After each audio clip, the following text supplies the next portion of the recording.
A good Erev Shabbos, Parshas Vaera, Parshas Mavorchin, Chodesh Shvat. I have two unique ideas I'd like to share with you. The first of which is a pretty interesting question.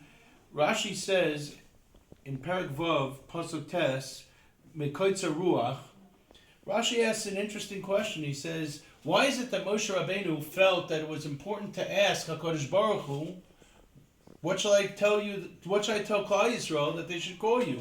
They'll ask me what your name is. What shall I tell them? After all, Avram, Yitzchak, and Yaakov never asked HaKadosh Baruch Hu what your name is. And I think you can suggest the following answer. You see, Moshe Rabbeinu grew up in the house of Paroi, which was the Chartumei Mitzrayim.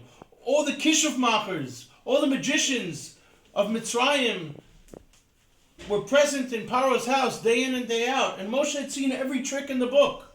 So when Moshe Rabbeinu stood by the burning bush, he was suspect. Perhaps this is just another trick. And the Torah tells us that it was the Malach Hashem at the burning bush. It doesn't say it was Hashem himself. Where else do we have the appearance of the Malach Hashem? By Yaakov Avinu. When Yaakov Avinu crossed the Yabok to get the Pachim Ktanim, he also encountered the Malach Hashem. And what happened there with Yaakov Avinu? He asked the Malach Hashem, Ma Shimcha? What's your name? What shall I call you? And the Malach Hashem answered him, Lama zeh tishal shmi. It's none of your business. Why are you asking my name?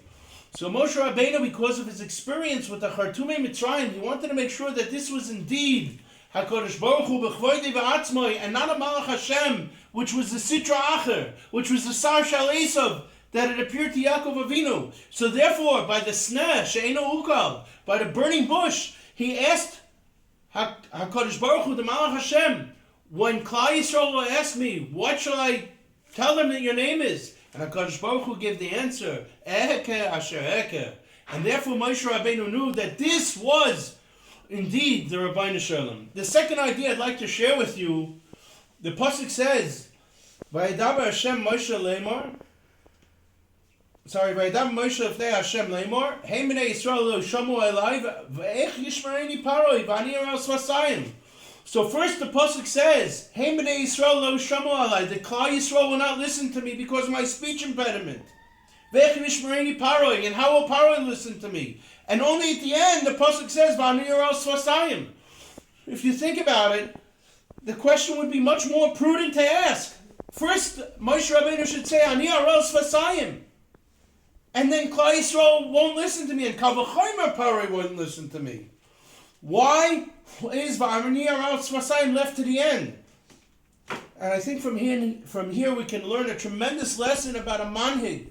You see, a manhig, a leader, whether it's a leader of a family, a leader of a community, a leader of Klal Yisrael, Moshe Rabbeinu teaches us an imperative lesson. A manhig always has to put himself last.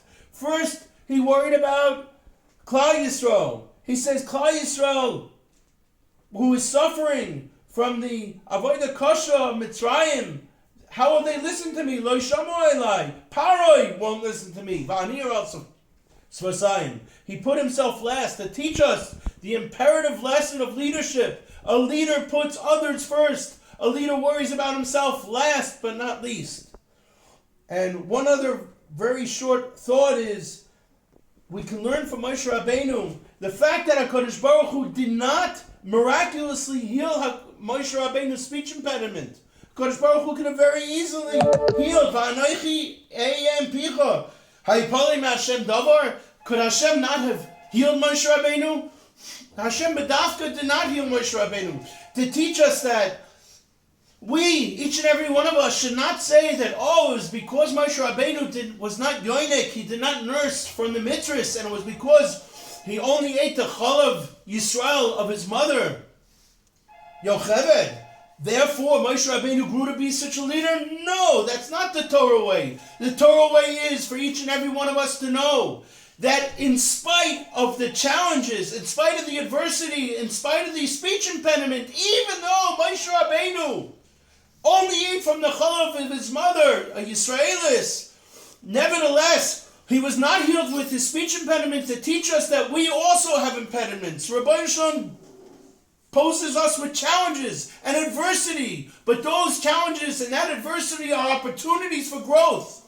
May it be the will of the Rebbeinu Shalom that we too grow to become leaders, to become inspirers for our families, for our children, for our communities, and we will be zoicha through our leadership and our efforts to bring simcha gedola to the Rebbeinu Shalom and see the Shechina have a hashras Shechina on us, on Klal Yisrael, and bring the Gula Krova b'meher b'yameinu.